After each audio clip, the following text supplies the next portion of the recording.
15वें अंतर्राष्ट्रीय योग दिवस के उपलक्ष्य में कोलकाता नगर निगम द्वारा आयोजित रन फॉर योगा मैराथन का आज भव्य आयोजन किया गया। इस विशेष कार्यक्रम का शुभारंभ पश्चिम बंगाल के मुख्यमंत्री शुभेंदु अधिकारी ने हरी झंडी दिखाकर किया। कार्यक्रम में बड़ी संख्या में युवा, छात्र छात्राएं, खेल प्रेमी और योग के प्रति जागरूक नागरिक शामिल हुए। मुख्यमंत्री ने इस अवसर पर कहा कि योग केवल शारीरिक स्वास्थ्य ही नहीं बल्कि मानसिक शांति और संतुलित जीवन का भी आधार है। उन्होंने सभी नागरिकों से योग को अपने दैनिक जीवन का हिस्सा बनाने की अपील की।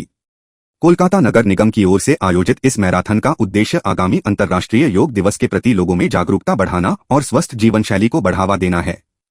दौड़ के दौरान प्रतिभागियों में जबरदस्त उत्साह देखने को मिला और पूरे शहर में योग एवं फिटनेस का संदेश गूंजता रहा। চোখ বন্ধ অবস্থায় শরীরকে ঢিলা অবস্থায় গভীরভাবে শ্বাস নিন,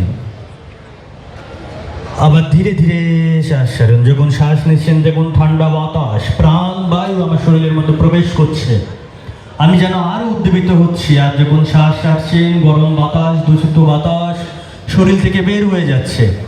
বাট অলওয়েজ মুখমণ্ডলের উপর সুন্দর একটা হাসি। মাতে বা পুত্রানুরক্ষস্য শিষ্য প্রজ্ঞাঞ্চ বিধেয়নায়তি। আমাদের মা যেমন আমাদেরকে প্রোটেক্ট করে, সেরকম প্রাণ আমাদেরকে প্রোটেক্ট করে, আমাদেরকে উদ্দীপিত করে, শক্তি সঞ্চালন করে, ভাইটাল ফোর্স। লম্বা শ্বাস নিয়ে